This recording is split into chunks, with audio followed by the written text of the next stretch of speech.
All right. All right. Hey guys, thank you so much for joining me for spiritual tea time, Unchurch church, where you never know what's going to be talked about. So today we are going to get into the Big Bang, but before that, I do want us to take a moment of silence after I do the opening prayer for what's going on in the Ukraine and all around the world right now. This is just the tip of the iceberg. Um, and I do just want to take a moment to address why I do not speak into current affairs or things that are going on, because I know many of you wonder why I do not. So, the reason I do not is because the media doesn't report the truth. They are the biggest part of the issue of creating chaos, conflict, and fear. You hear me talk about not having opinions. They bind you to what you opine. And as we're on the awakening journey and we gain more illumination and higher knowledge, we realize that what goes on in the matrix is an illusion. There's an agenda behind it.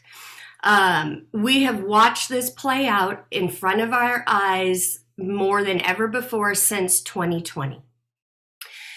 So, we're going to have the silence, and then I am going to do a little decree for Ukraine. And it's not that, in my private time, I don't do my prayers and decrees for them. I absolutely do. But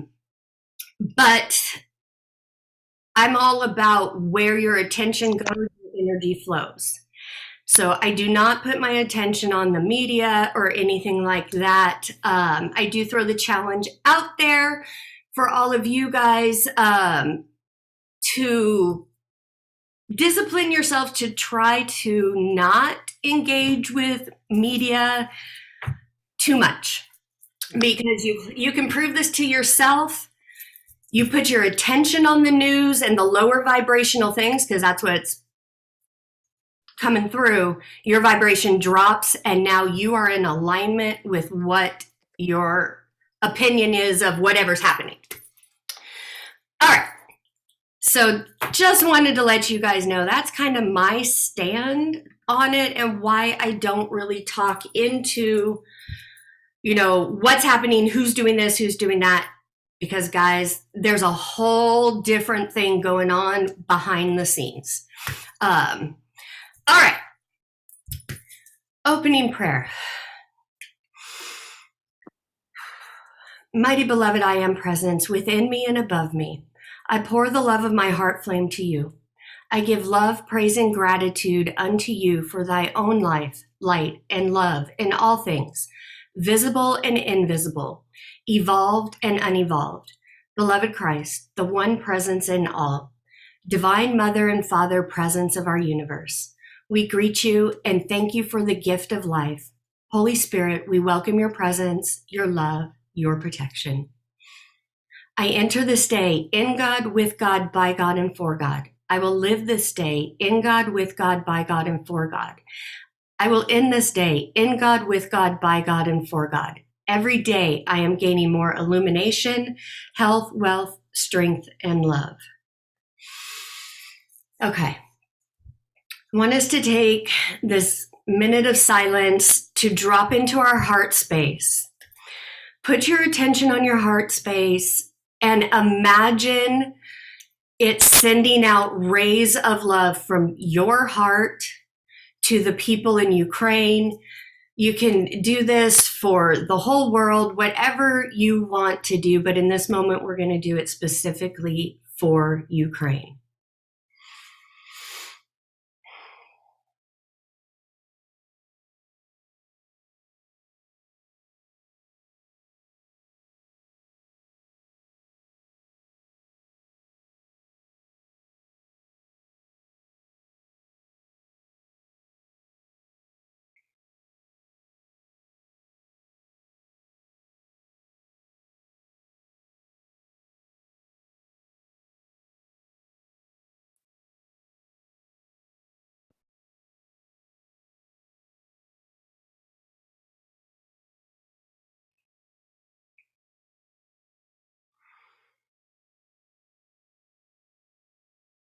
Mighty beloved, I am within and above.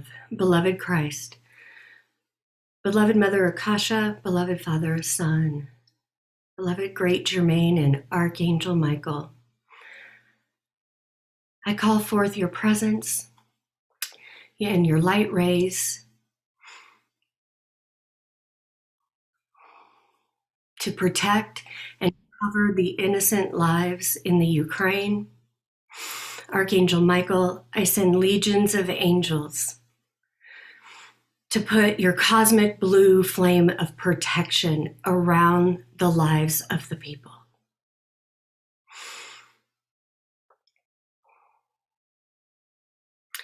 In the presence of Christ, I bless the Ukrainian people.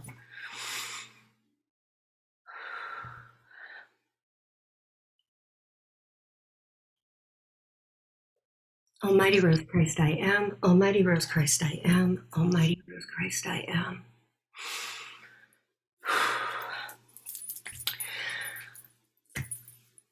I am the resurrection and the life of peace in the Ukraine and everywhere on earth eternally sustained.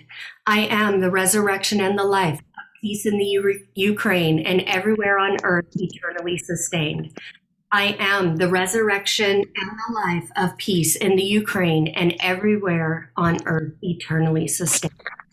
And guys, I did post on my profile some more decrees and things for to prevent and end wars in Ukraine, if you want to check those out. Okay, this is interesting. Apparently we had a blank slide. All right. The Big Bang. Why a sudden Big Bang, and of what? What was the motivating factor behind it? Today we're going to dive into the Big Bang, and we're going to talk about science. What is missing in science? What is missing in religion regarding creation? So this is going to be in depth, so you might want to take some notes. As you guys know, this will be sent out after. And if you have any questions, save them to the end because there is a lot of material to go through.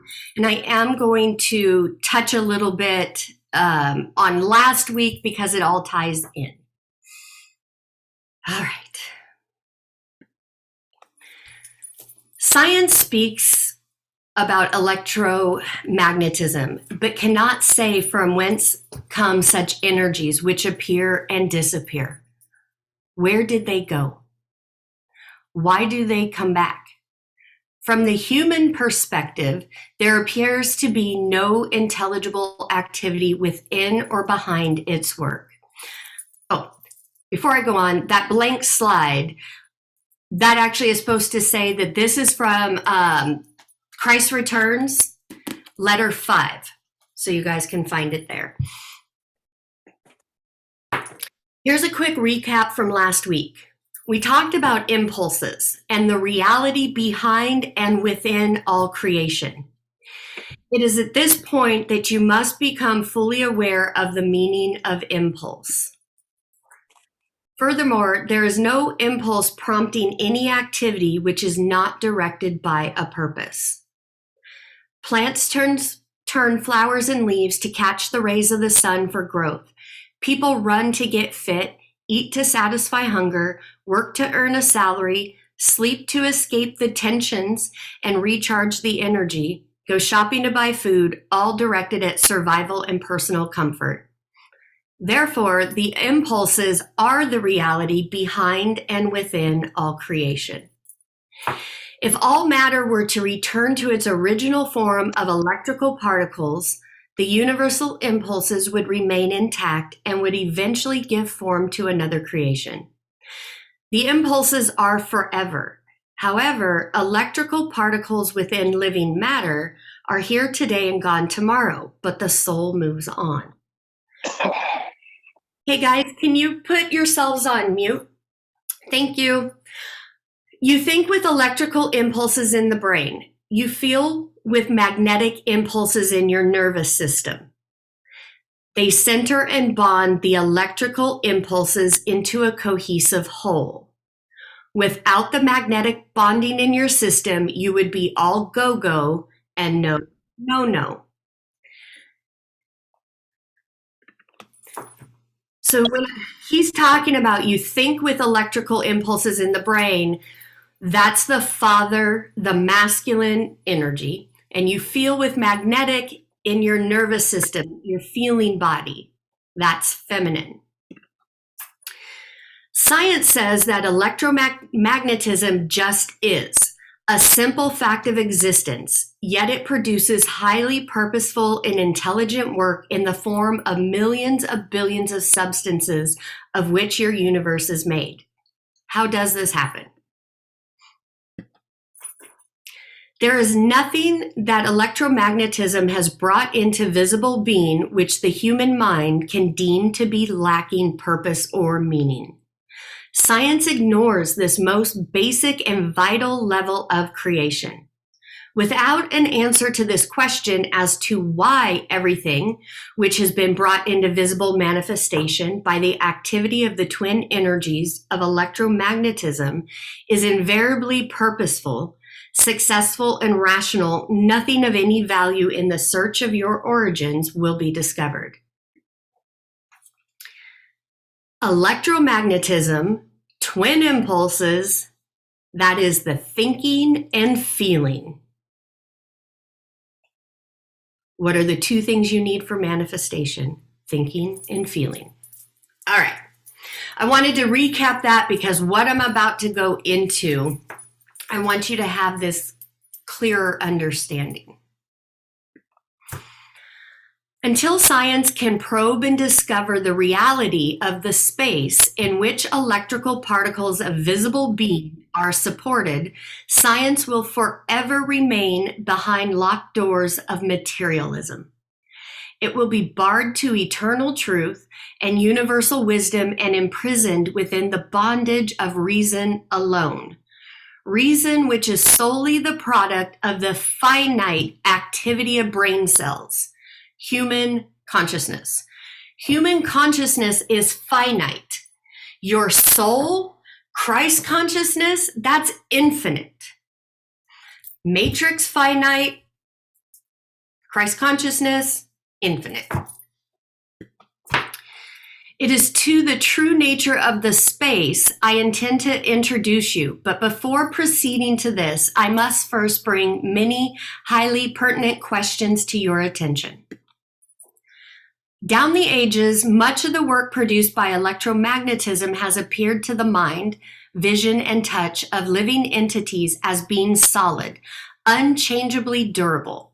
Metals, wood, rocks, living entities were all believed to be composed of solid, inanimate, or living matter. With such a belief in a solid universe, it is only natural that the mystical prophets of old should have envisioned a mighty individual possessing enormous powers in creating all the solid substances of the universe. In visualizing such a mighty individual, it was only natural they should perceive a kingly figure of universal control, possessing a retributive nature when confronted with the behavior of mankind, which created a turbulent society. Neither prophets of old nor science of today has been near the truth of existence. Both have completely missed the truth. Science says that life began when, in some unexplained way, a correct combination of chemical reactions produced a molecule capable of making copies of itself by triggering further chemical reactions.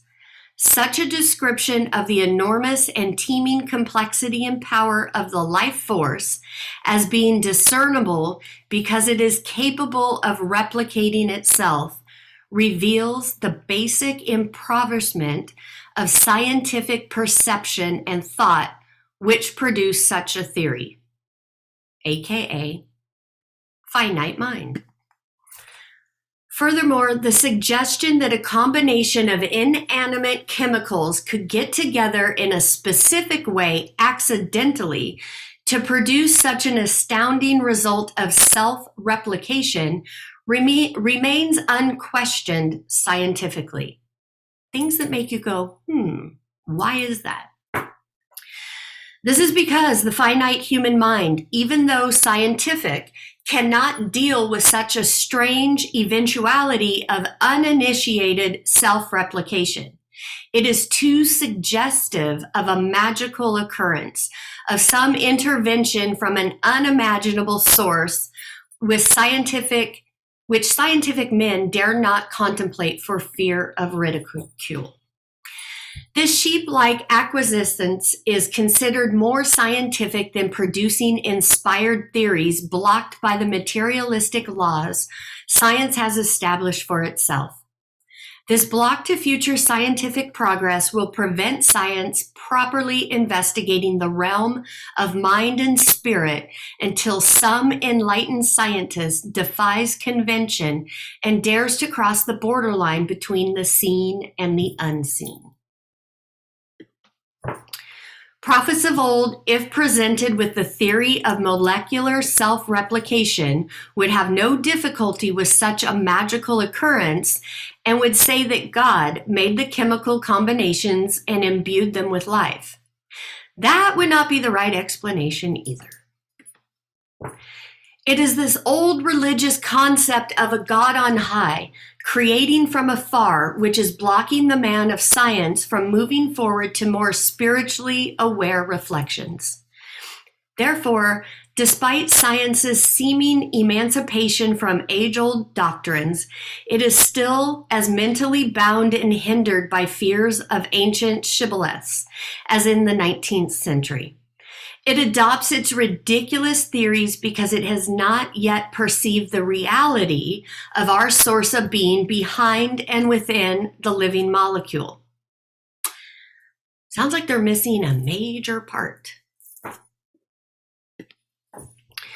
Continuing its story of creation, science states that after the self-manufacture of living molecules capable of replicating themselves, they form themselves into a living cell, so small it cannot be seen by the naked eye, which became the building block for all the multiplexity of living organisms, including plants, insects, reptiles, birds, animals, and man himself. Therefore, all living things have a common ancestor, the first living molecule. Science cannot explain why the self-replicating molecules combine themselves into a living cell. It remains a mystery to science this day. The living cell, your science tells you, is endlessly repeated in a billion differing forms. It is the building block of the visible universe. How can this be? What impulse motivates such replication? Science cannot say. Entrenched in its own blindness, it has dragged people down into materialistic blindness with it. And now, the first living cell deserves the undivided attention of anyone seriously seeking the spiritual dimension and the mainspring of existence. Because the first living molecule and the first living cell are the very first evidence of some intelligent activity within matter, within the universe. The foremost feature displaying sense and sensibility is the function of the membrane which covers the cell, giving it protection and individuality. Think about this miraculous phenomenon. And it's miraculous is in quotations because it's not miraculous, it's intentional. The cell takes in from the environment only selected nourishment through the membrane. Not only does the cell take in the right nutrition, but having utilized the nutrition, the cell rids itself of the waste through the permeable membrane. You should ask yourself how the purely physical membrane of the cell, invisible to your eye, can distinguish and select the correct nourishment to enhance its well-being, and then exercise sufficient discernment to rid itself of unwanted toxic matter. Do you not see a high degree of purposefulness within all this activity? And can you believe that such purposefulness is accidental? And is not purpose the very hallmark of intelligence? You guys have heard me teach that when you do not know the purpose of a thing, abuse is inevitable. We have millions and millions of years of proof of that statement. Not only this, the membrane of the cell continues to do this work of selection of nutrition and discarding of waste in a billion different circumstances and conditions relating to survival within differing species and differing environments. Is this not evidence of purposefulness displayed within every single action of every single species, be it insects, plants, reptiles, birds, animals, and human beings? Could you not describe the universe as being the consistent and undeviating impulse of purposefulness made visible within the realm of visible matter? Is the spirit of purposefulness a physical element or one of consciousness? And if you can accept that purposefulness is an undeniable creative impulse behind existence, then can you move on to the next perception of your universe as being the visible manifestation of an intelligent appraisal of cause and effect clearly evident within living matter.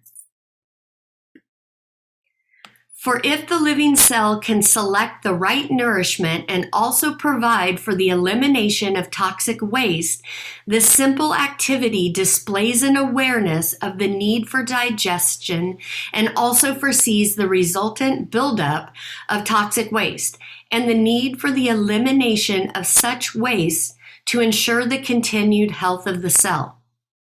Is this not a clear indication of an intelligent appraisal of cause and effect?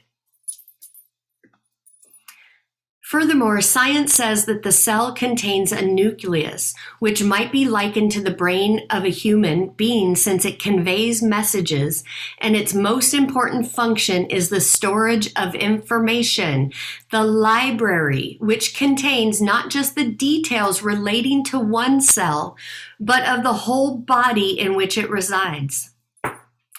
In fact, on investigation by science, it would appear that the cell itself is a system of chemical messages carried out in a purposeful, intelligent, and intelligible way. How can this happen if the origin of the cell's molecules were only inanimate chemical elements? Would you dispute that behind every messenger with a message to convey, there is intelligent thought or consciousness? And behold, how accurate are the messages transferred from cell to cell to ensure the accurate replication of certain species for millions of years. At what point in creation, then, did consciousness creep into living organisms? How did intelligent thought, which weighs and decides, come into the field of unconscious, inanimate matter? Without inherent consciousness, how can so much informed and informing activity take place in a cell invisible to the living eye? It is not such activity, the product of consciousness, awareness, proving the presence of intelligent life in its lowest denominator. Furthermore, a single living cell in the form of a bacterium can move about on its own and live its own specialized, frequently exciting life within the environment, or as a virus doing its deadly specialized work of attacking specific targets within living organisms. Alternatively, the cell may be fixed within an organism, carrying out its own highly important work of construction and maintenance of some part of the organism.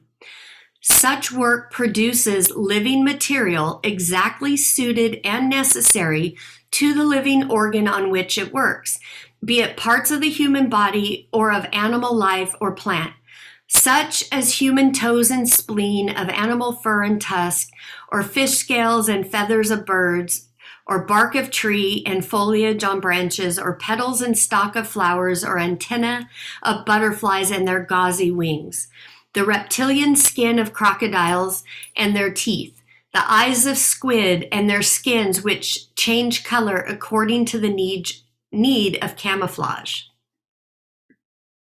On contemplating the magnitude and diversity of the work accomplished by a simple living cell invisible to the naked eye, can you believe in a mechanistic universe? It would be possible to do so if the matter produced by such cells was illogical, offering no plausible purpose behind or reason for its existence, devoid of personal consciousness. But this is not so. These identical living cells work together in harmony with man or beast to make a liver with its multiple duties within a body, to create an intricate eye having its own specific purposes of putting the entity into direct and intelligent touch with its environment, incorporating the assistance of the brain or strong bones expressly and intricately designed in connection with tendons and muscles to unite the others in such convenient ways as to enable full and supple movement of the entity. Furthermore, the cells never intrude on each other's work. When creating a kidney, they do not suddenly make an ear. When creating hair, they do not suddenly launch into making skin. No. Cells create the scalp, and the self-same cells create the hair. The only difference between skin and hair cells is the work they do, second by second, throughout a lifetime. Why? What is the motivating and inspiring factor? Accident? What organizing intelligence set the entire process of creation in motion from the most fundamental level of the formation of simple elements out of free electric particles within space?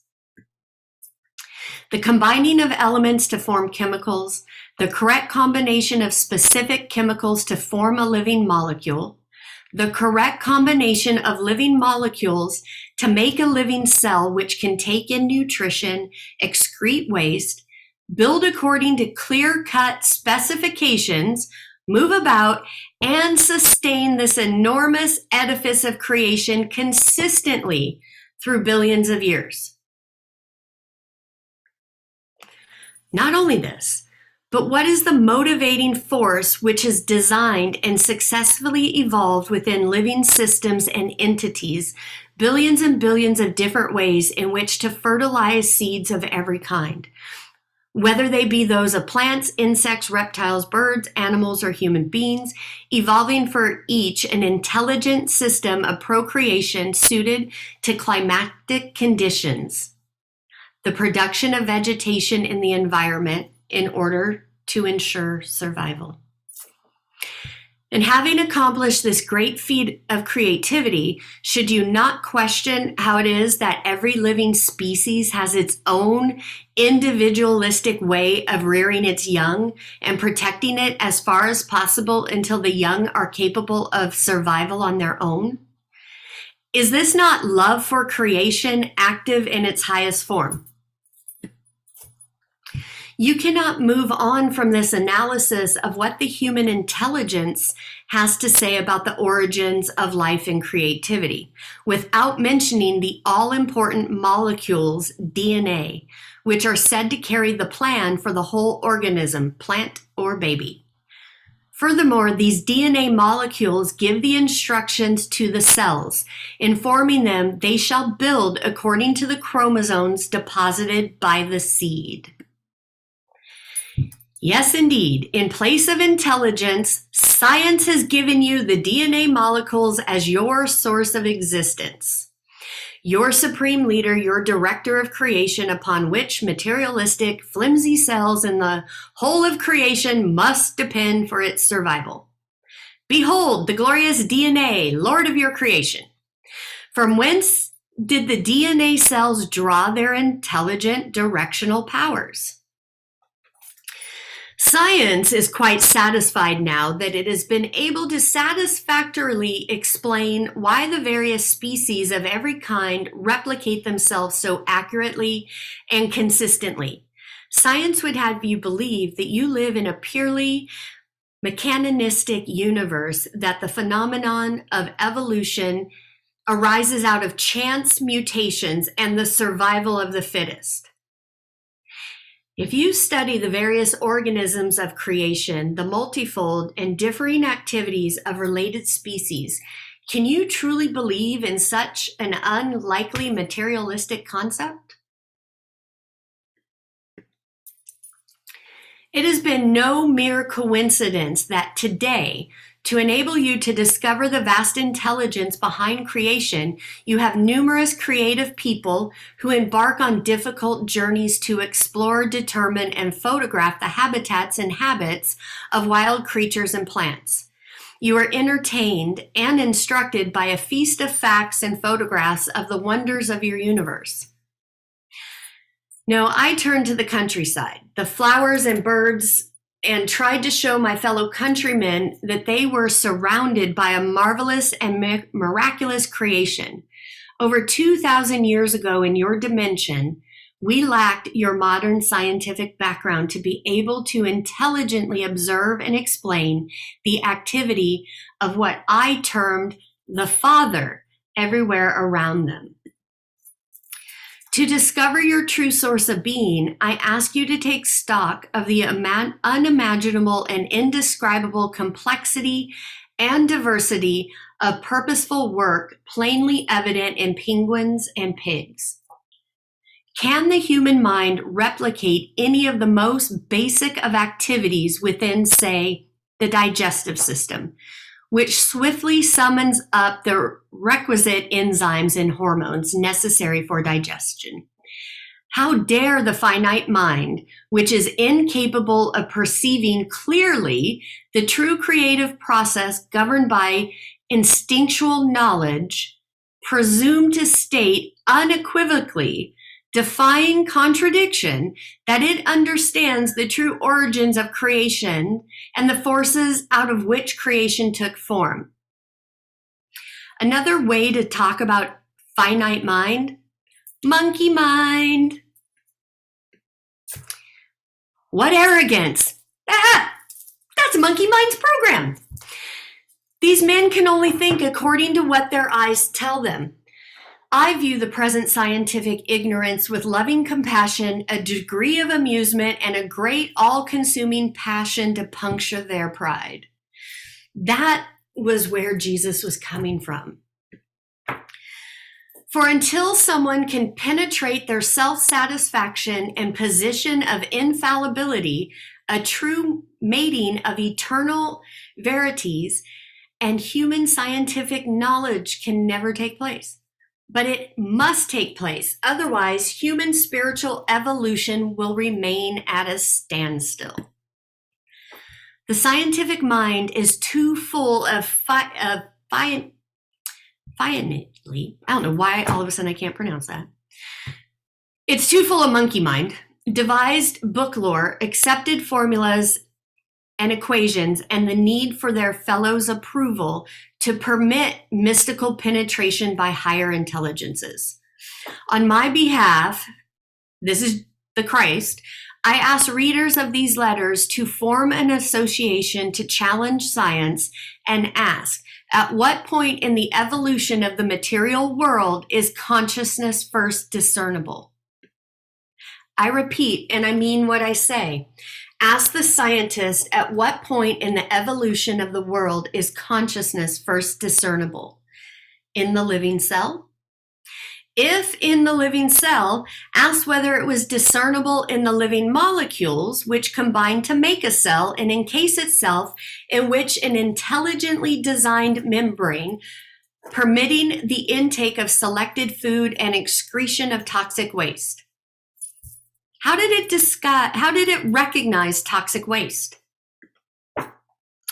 And if it should be conceded that consciousness might be present in living molecules, should you not ask whether the chemical properties which became a living molecule might not themselves have possessed consciousness, which eventually impelled and propelled them into the life-giving combination to make a molecule? And having gone back this far into the origins of existence, the chemical properties, you must still question why consciousness should only become a viable presence within the chemicals. Why not within the elements in which individuality first took shape? And if in the elements, why should it be denied that consciousness propels the electrical particles to form the elements? Is it rational to deny such a possibility? And having reached such a possibility, should you not go further and ask from whence comes electromagnetism? What is the reality of electricity more than streaks of fierce light now described by science as photons and electrons? And what is the reality of magnetism more than twofold energies of bonding and rejection, energy impulses which have brought stability and order into chaos? Ask science, from whence comes electromagnetism, which is responsible for the most basic steps in the creation of an ordered and orderly universe of an unimaginable complexity and diversity? What is the consciousness of life? It is father intelligence, impulse of movement, seen as electricity, and mother love, impulse of purpose, nurturing, survival, seen as magnetism in matter. Whew. All right, take a deep breath. Y'all still with me? Denae, Dr. Denae, would you go back one slide again? That last slide about consciousness, what is it?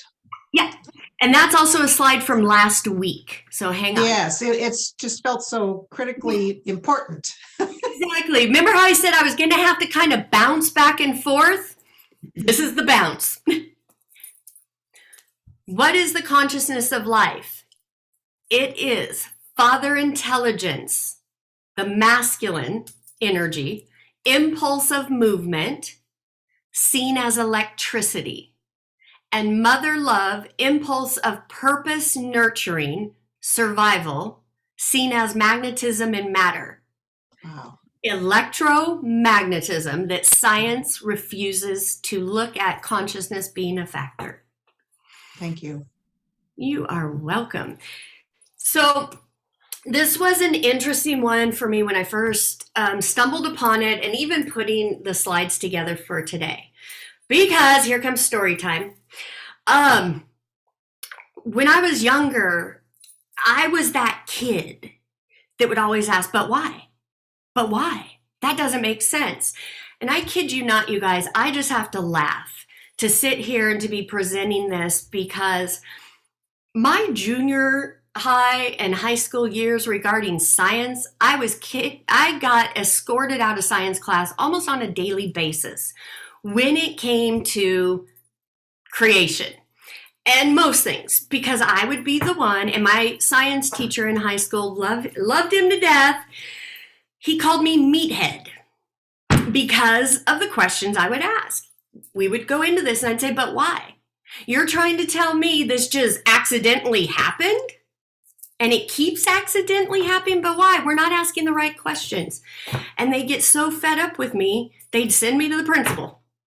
So for me to be now here And talking about all this, it's very interesting. So that's just a little bit of my history and where I come from. So now, all these years to be here and talking about your cells are listening and talking about cells. When in high school, every time we had a class in cells and biology, I got kicked out.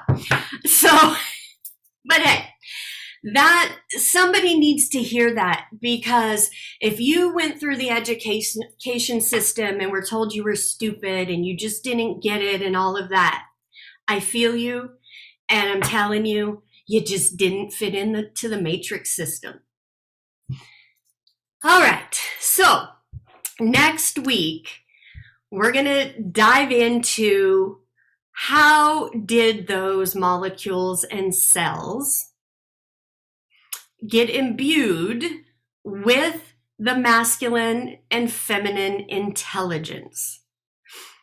You guys would commonly refer to it as the big O, the orgasm.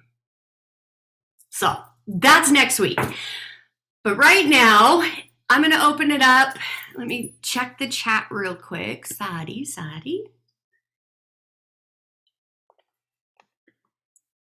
Hey, well, welcome to all the first timers in here. All right. Okay, guys, anybody have any questions or anything you want to talk about?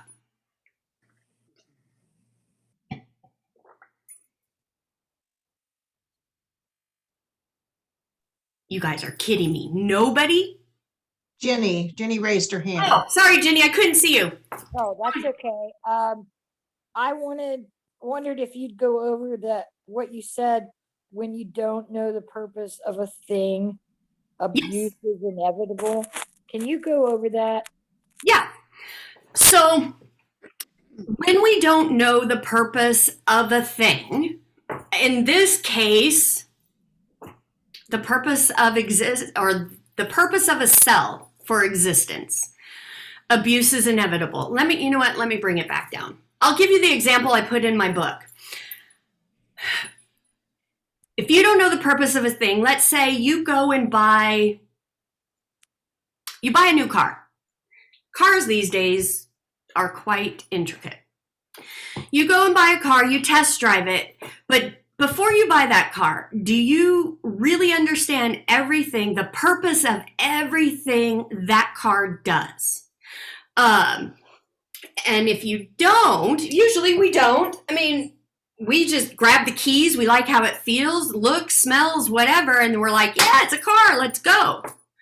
Well, depending on what car it is, let's say it's a higher end sports car. There's a lot of different things you need to understand about that car for the maintenance, its purpose. It's, let's say, air suspension system. You know, maybe you had a Ford before that didn't have air suspension and now you go to something that does. Just as an example, if you don't understand the purpose behind it, you're going to abuse it. Bringing it down to the minimal. You buy something, it comes with an instruction manual, but you don't read the instruction manual. And you just go to work on it. Like my MacBook. I don't go through all of it to find out everything. This thing can do way more than I ever even realize. But I don't know the full purpose of it. So do I abuse it? I do. So that's what I mean. Okay, thank you. And to bring that down to like a relationship standpoint, when we get into relationships, we're usually broken or fractured. I don't want to say broken. We're fractured. We're coming from a hurt place, hooking up with somebody else from a hurt place. If you don't understand the true purpose of that relationship, and any true purpose of a relationship is for both people to grow in a healthy way. But if you don't go into that relationship knowing that, and being very reactionary to what is happening, there's going to be abuse. It doesn't need to be physical abuse, but it could be, again, if you don't know the full purpose, you're not going to use it right.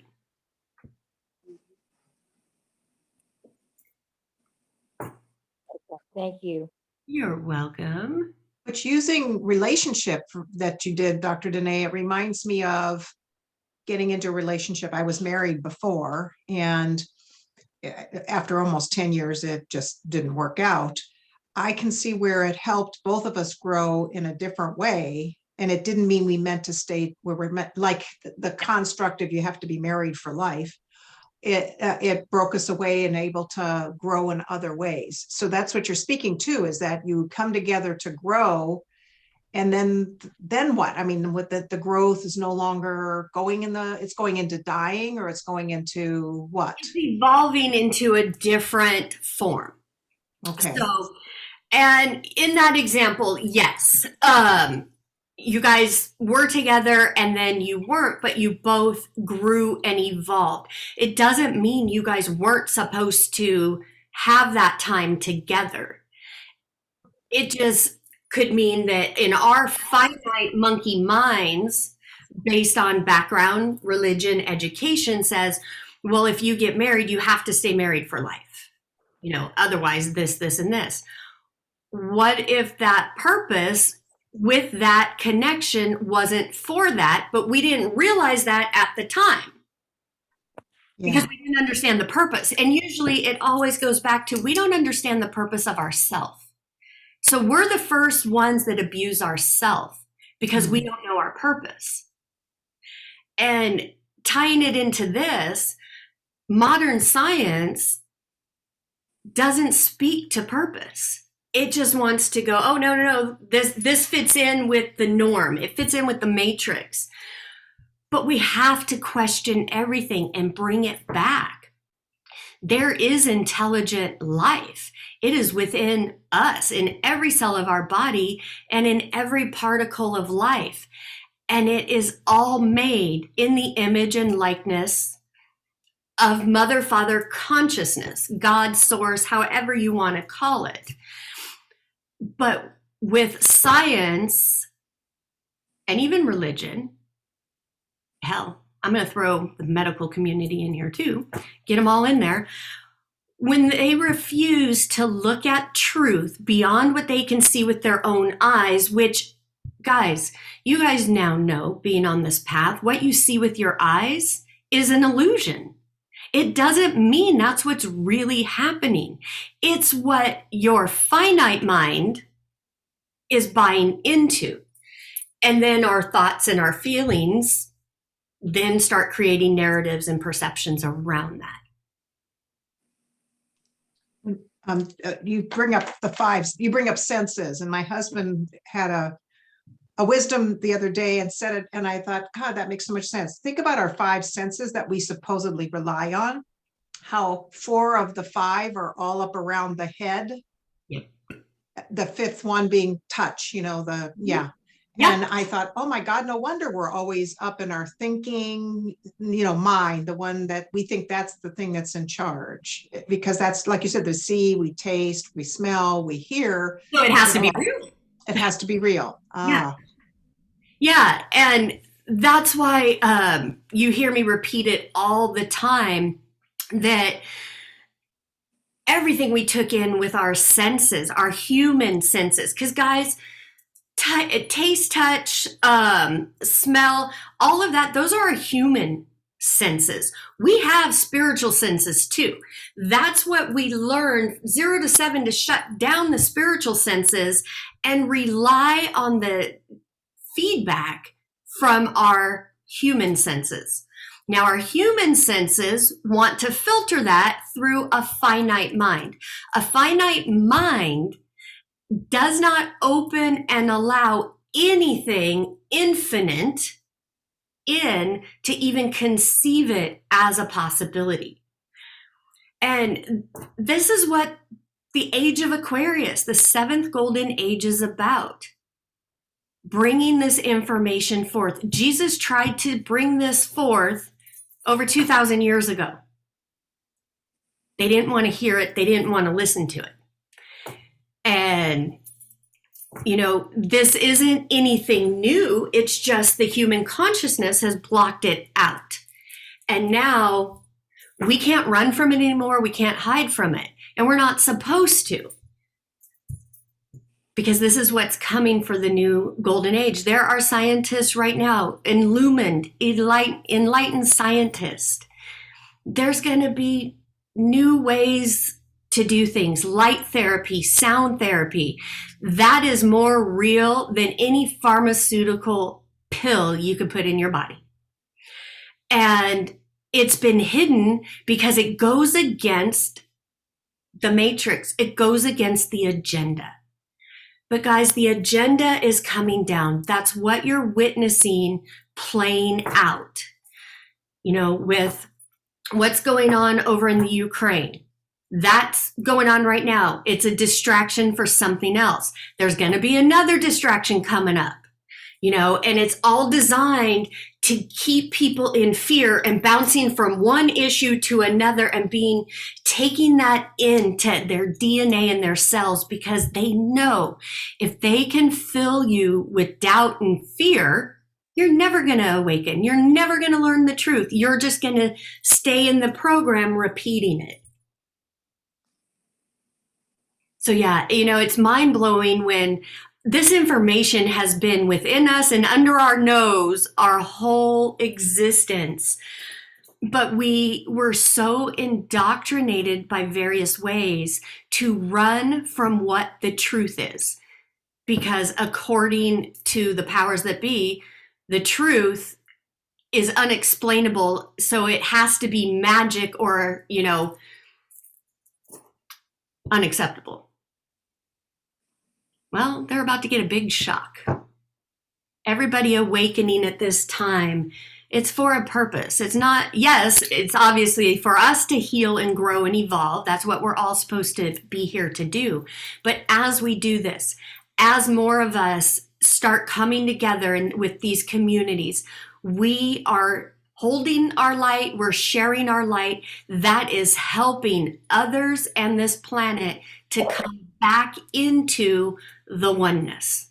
So it's always bigger than just us. When you said that they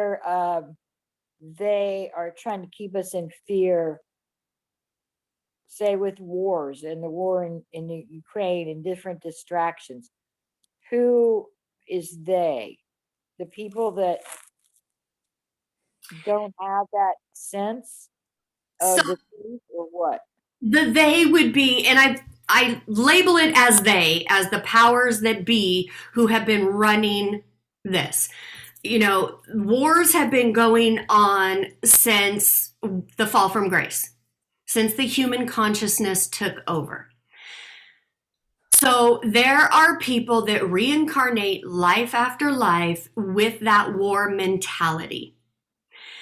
So, I'm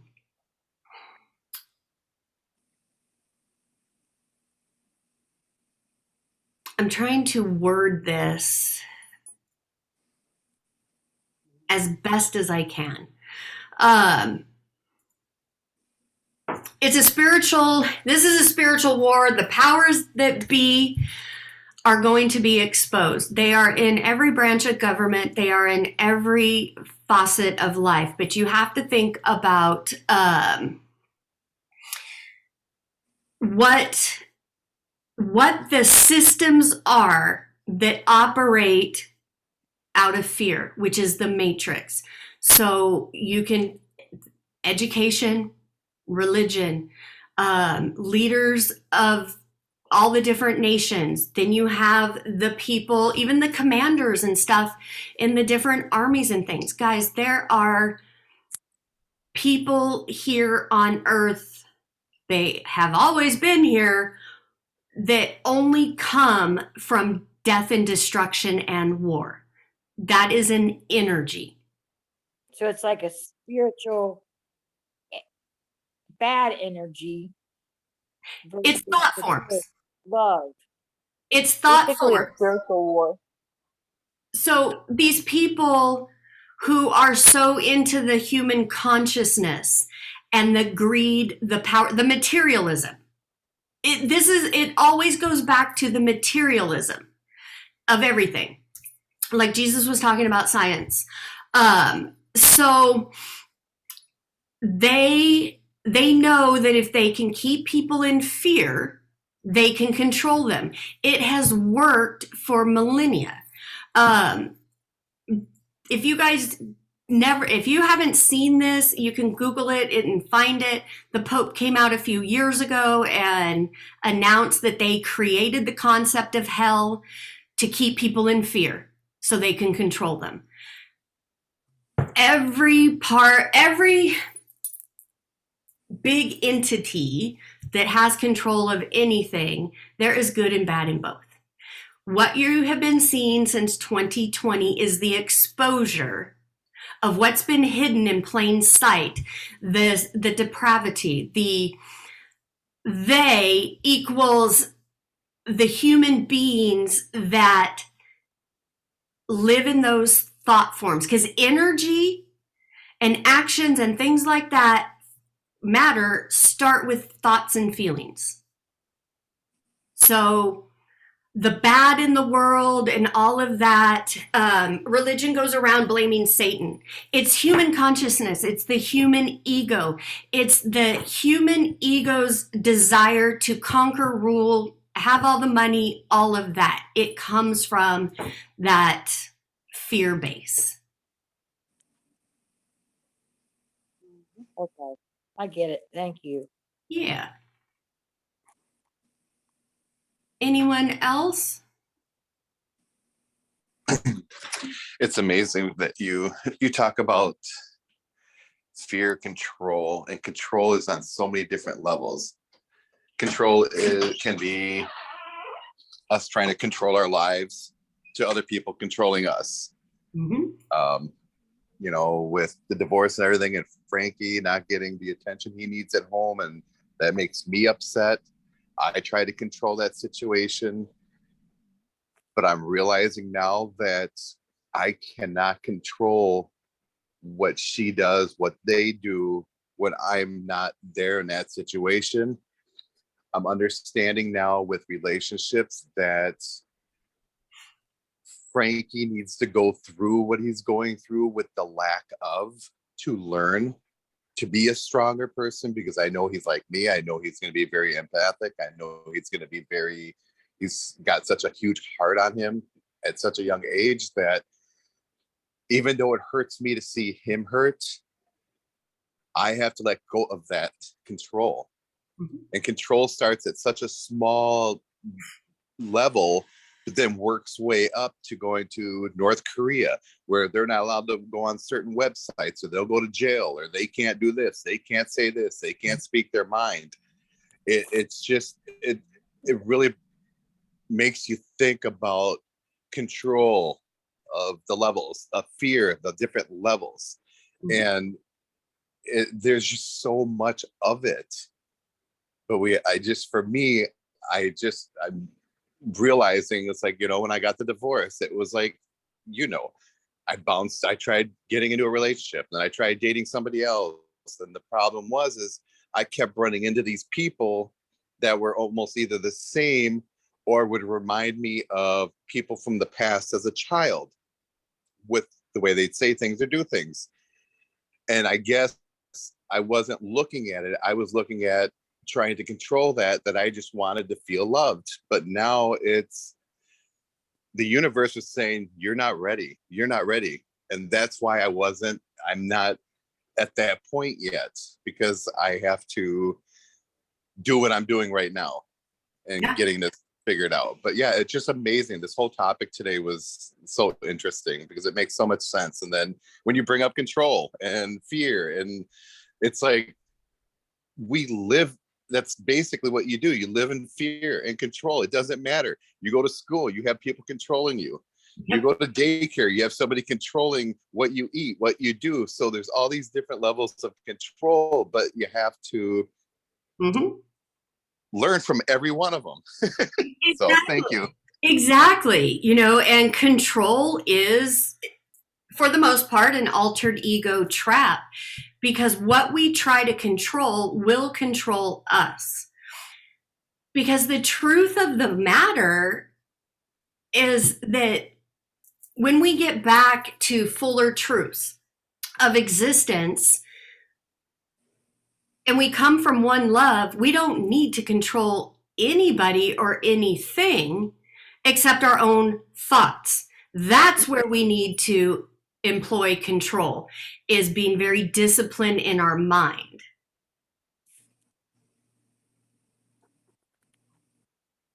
Anyone else? All right.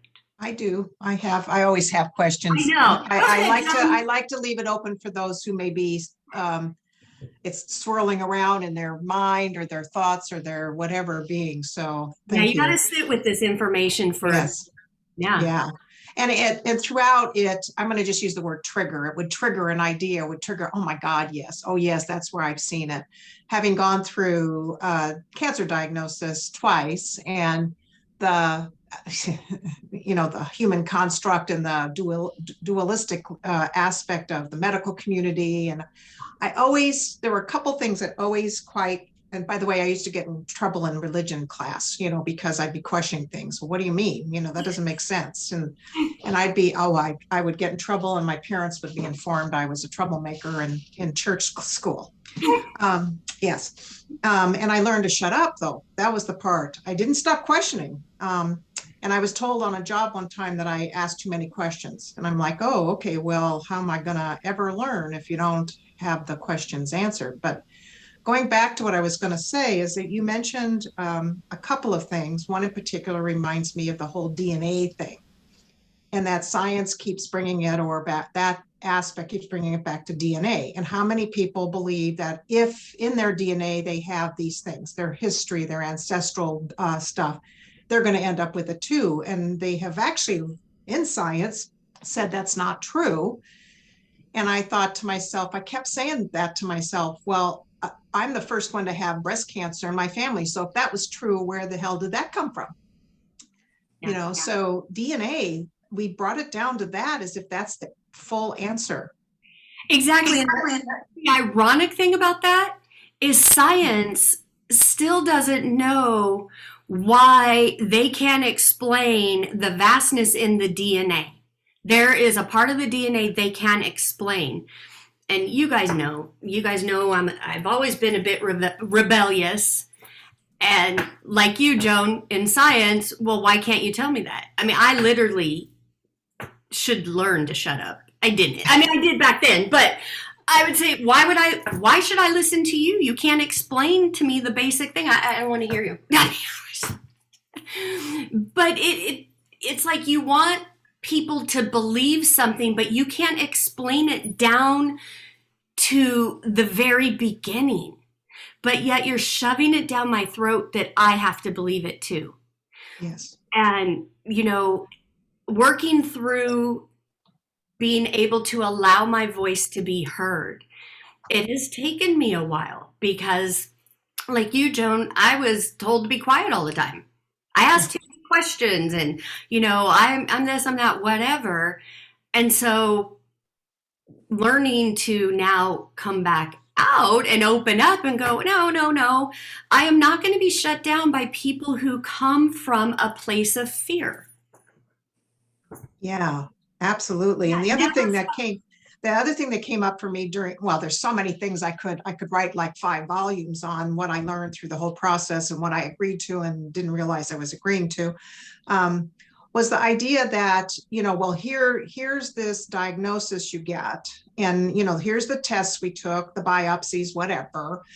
And because our protocols or whatever says that because of this thing, you get this kind of treatment. And everybody with that kind, mind you, there's a gazillion types of cancer, even within that area, yet I got the same approach, the chemo, the radiation, and they couldn't think beyond that.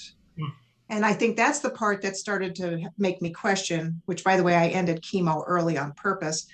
And I started questioning, what exactly is this doing to the chemistry and the life force energy within my body? Exactly. Exactly. And remember I said we're just on the precipice of finding out a bunch of things? Exposure's coming. No agency, no person can hide. Just, try to stay in balance and stay in love when you see these different things in the news, because Joan, you have a very valid point, and something that I realized when my body first started breaking down, and I too was the only one in my family to have any of that. But in that process of trying to learn and understand my body and be an advocate, because every time I went to the doctors, it was just a typical, here, it's this, it's this, it's this. I'm like, no, there's so much more to this, because whatever you put in your body, especially pharmaceuticals, there are different side effects. Yes. And guys, don't take me out of context. It's not that I'm not for pharmaceuticals or anything like that. I'm talking at a more bigger level. There is a definite darker side to the pharmaceutical entity, darker side to medical, darker side to science. And when I say darker side, it's they're not looking towards the light. I will be the first to tell you, if you come to me and say, I was diagnosed with this, they want to give me this, what should I do? I will be the first to tell you, you ask your body. You make the decision for yourself. I will never tell you not to take medication or what have you, because there are circumstances that the medication will help. But I will teach you or tell you to qualify the medication before it goes in your body. You have the right to. Okay. So that does bring up, because I have agreed to, and I really prayed on it and sat with it before I agreed to any of it, because the first time around I didn't. My question is, now I have side effects, and some of which they say, they give you a million lists, this, 20-page document with everything that's scary, and yet you still do it. And yet some of the side effects I'd speak to, they're like, oh, okay. And I know it's directly related to the chemical that was put in my body. Now with side effects, when you talk about your cells are listening, do we have the ability then to talk to our cells and say, okay, now what can I supply or do or be to help you? Absolutely, 100%. 100%. Our bodies, our cells are such amazing, amazing entities. And innately, you are designed to speak to your body. So okay. And only you have the authority and right to tell your cells what to do. So you can talk to your cells and say, whatever is in my body that is harmful or side effects, however you want to word it, with ease and grace, that it detoxifies out of my system. And, I went through this process. I apologized to my body for not knowing. You don't have to always keep apologizing. But then everything I put in my body, and even when I need medication, I will speak to that medication first. I put any pills, medication, shots, water, food, whatever, put it on top of a sacred geometry, one that you resonate with. It doesn't have to be a specific one, but put it on top of that and speak to it energetically. I have a card deck. I don't think I've shown you guys yet, but you saw one of my videos. I talked about the cells, and when you speak over the cells, how it looks. So he turned that into a deck. So I have that deck, and I'll put, amongst my other geometries, I'll put my water on that, and I'll energetically charge my water before I drink it. That every time I drink water, it is cleansing every cell in my body from anything harmful chemical that I have ever put in my body. because at the height of my issues, I was on 21 different prescribed medications. Wow. Yeah, I mean, and we're talking oxy. We're talking big stuff, and I functioned, but there was a lot of side effects. There was a lot of crap that went in my body. So yes, you definitely can. And when I started doing that, just to tell you another little story, you guys, if you didn't know, I've had knee surgeries on my left knee. The first one was when I was a teenager. And this last time, I think it was 2010, I had a screw put in. For whatever reason, my ACLs disappeared. I didn't have an ACL tendon for a while.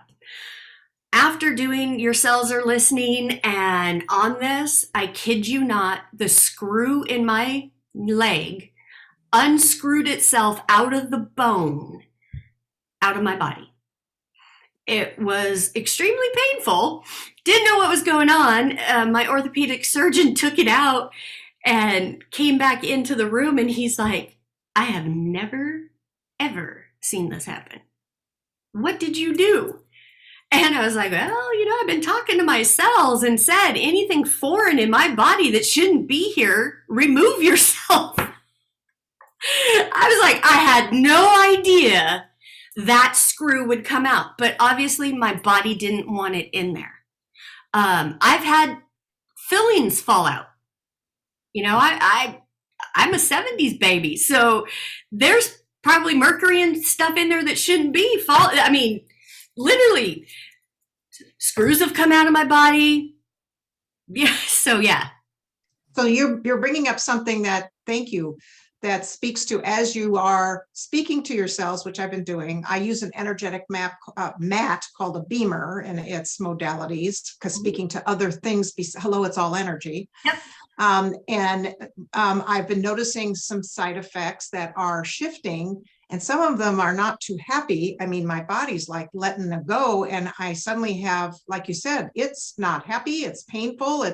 So you're speaking also to, as you do this, that it is going to then shift as it's releasing, and as you detoxify, can be uncomfortable. Very uncomfortable, because literally what's happening is you're energetically going in there and disturbing the density that's been programmed. So when it's on its way out, it will act up. That's in that point when your body starts acting up, when altered ego is going to jump up and go, woohoo, this is a job for me. I'm going to use this. I'm going to tell you this isn't working. You're feeling worse now. You're an idiot, blah, blah, blah. All of that. This is your divine opportunity to go, wait a minute. Yes, come on, get out of my body. I know I'm not building a Hilton in it. I'm pushing through. You are on your way out with ease and grace. Leave my body. Guys, qualify everything with ease and grace, because it'll help. JC? Are you raising? Yeah, can I just conclude with one thing? Tito brought up the whole control thing, and you brought up the only area of control are your thoughts. Mm-hmm. So that is the area you're speaking to, is as your altered ego is going, yay, okay, let's make this uncomfortable, and let's shut her down. You're speaking to, now's the time that you control your thoughts. Because I did have that. I had racing thoughts last night. What did I do to myself? Why did I do this? I need to stop doing this, whatever. So thank you. Yeah, and that's a program. So yeah, it's in that moment, because again, everything is thoughts. A truth is only a truth if you keep thinking it to be. So what you think, you become. JC?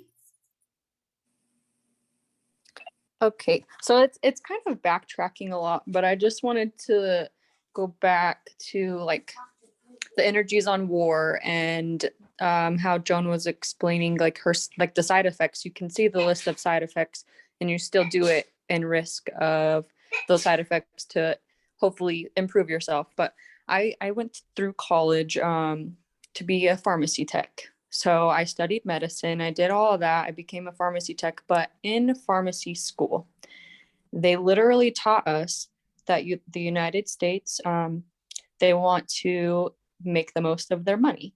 So they will literally buy all of their medicine from other countries. And a lot of that time, those ingredients are black market. They're fake. They are way worse than what they're supposed to be. And they taught us this in school. They don't do anything about that. They just, hold on, my son just turned the TV on. They taught us that those ingredients, even though our governments know that they're counterfeited, they still put them out into the country. They make us sicker.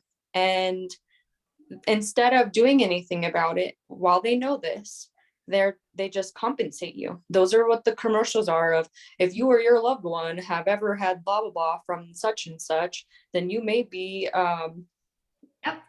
entitled to compensation. So our governments know this, and they don't care. They really, that is just, it just ties it all together, that like the war on drugs, the war on everything, and all the way down to your oxy. Like, why can you get a bottle of 50 oxys to help you, and it's literally the man-made form in a pill, industrialized, as what heroin is in the streets? I've learned all of this, and I now learn like naturopathic, homeopathic. I'm trying to implement herbs. Well, not trying. I have been implementing herbs into healing us for probably 4 years now, because I graduated pharmacy tech school in 2013. So I worked in the pharmacy for a very short time, even after going through all that schooling, because I did not feel right. Like, there was days where people who, like diabetics, didn't have access to their needles that they were charged $300 for, because I had a line of drug addicts who got them for free. And they're waiting for you to open that gate in the morning. They all have their little picture. They can come to you 3 or 4 times a day to get their industrialized heroin, meth, whatever you want to call it. And I have to give it to them. And then if they demand that I give them narcotics or whatever, I have to give it to them. They know that I have to give it to them, and it's at my own will and discretion. And like, I have no right to be like to protect myself. You just literally go open your safe and get those pills out, and you have to hand them over to them, because that's just what it is. I have no moral relation to it. And I went through the schooling, I graduated, I worked in pharmacy for, I wouldn't even say 2 months before I realized this is not for me. This is disgusting, and I am not helping people. I'm killing people for a living, and I'm not okay with it. My idea at the beginning was, oh, pharmacists make $65 an hour, so I'm going to work my way up the ladder, and I'm going to make bank and work a couple hours a week and have whatever I want. And I had a reality check really quickly that was not for me. Yeah, exactly. And it's all part of, I mean, the government knows. The government even knows truth. But again, all of it is a plan, and they're not going to win. Ultimately, they're not going to win. The light wins. But yeah, humans have been lied to for millennia, not just in pharmacy and medical. Don't even get me started with the CDC. Oh, and the food pyramid. Don't. We're not going there this week. But yeah, we won't get in it. But yeah, your body is innate, and it's programmed. When you can get control of your mind, because your mind, your thoughts and your feelings, those two bodies control what goes on in your body and in your experiences. You know, the interesting thing was JC brought up when she was like the war on drugs, money, all this other things, and you brought up the war and everything. The thing with the word war is there's a dollar sign before and after it, because war makes nothing but money. Even though there's destruction, it makes money. It's sad, but there's money, power, and there you go back to all the other. It's at the root of everything. Yeah. Yeah. And so the best thing that we can do as light workers and beings that are awakening and coming out of the matrix, is the best thing you can do is not put your attention back on matrix things. And I know it's a process, it's hard. It is doable. So even if you're doing it little less than before, go ahead. You said the word hard. You can't say the word hard. It's reality. I know, I'm just teasing you. If you don't acknowledge it, it will play out. But Jenny? I said, gotcha. Yeah. It's true. It is hard. Just because it's hard doesn't mean it's not doable. And that was great for Tino to point out, but that is a great example of growth. Like you have to keep training yourself to stay in the light. Mm-hmm. But we all came from the dark. So it is the battle that we have to deal with every day. And that is hard most days. Like checking yourself to not be that crazy person who wants to fight everybody all the time and let you know like how wrong you are because this, that, and another. Like I've learned like that energy is only fueling the anger inside of me, the rage inside of me, because I feel so misunderstood. And that is difficult to check myself and be like, oh, well, they really don't care what you have to say. They're not going to change their opinion no matter what words or analogies you throw at them.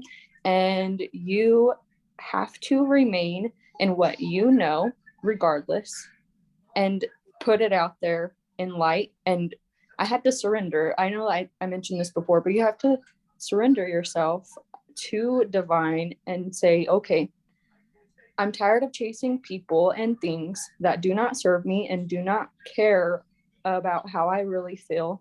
Please bring the people who need me into my life and allow this shift to happen. Like you have to check yourself every day. That's like my motto in my head all the time. You do multiple times a day because we learned the matrix well and we were trained that way. And part of this is acknowledging our mind space when we are putting our attention on things that are going on, especially world events. And guys, just try it out for yourself. Feel how your body feels. If you're in a good mood and then all of a sudden you get a clip of the news or somebody reaches out to you about whatever's going on, look at it. How does your body respond? And the reason I said that it's hard for us to discipline our mind, because that is the reality. And when you can look at that and go, yeah, it's hard, but I'm here for the hard work. I'm here to be better and do better. I am a worthy opponent in my mind. Well, and denying something is challenging or hard or uncomfortable, isn't that spiritual bypassing? I mean, that's what I call spiritual bypassing, is if you say, well, oh, I can't think of hard, I have to think easy.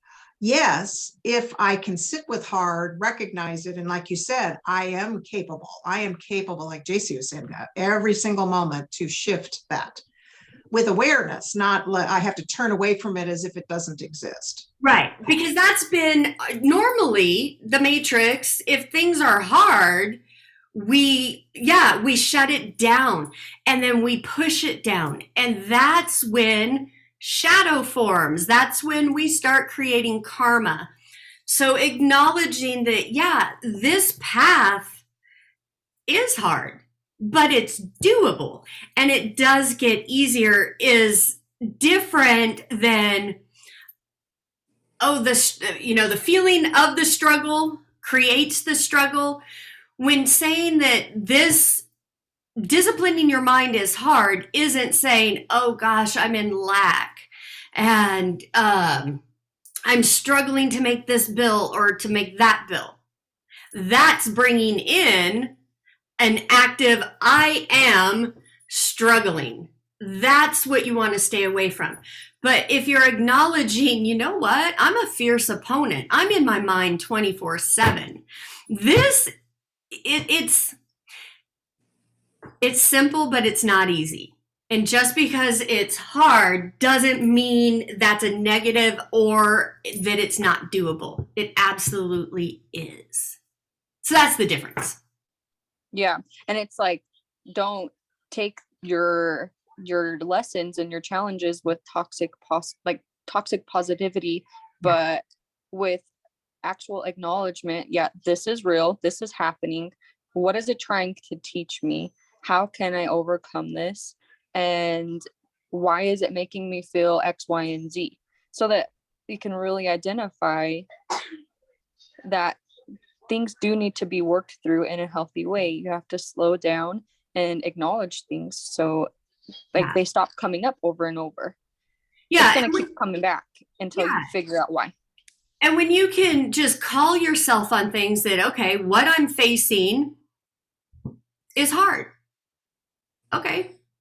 Getting control of your thoughts and your emotions, like Tito was saying earlier, just in control alone, that opens so many different things.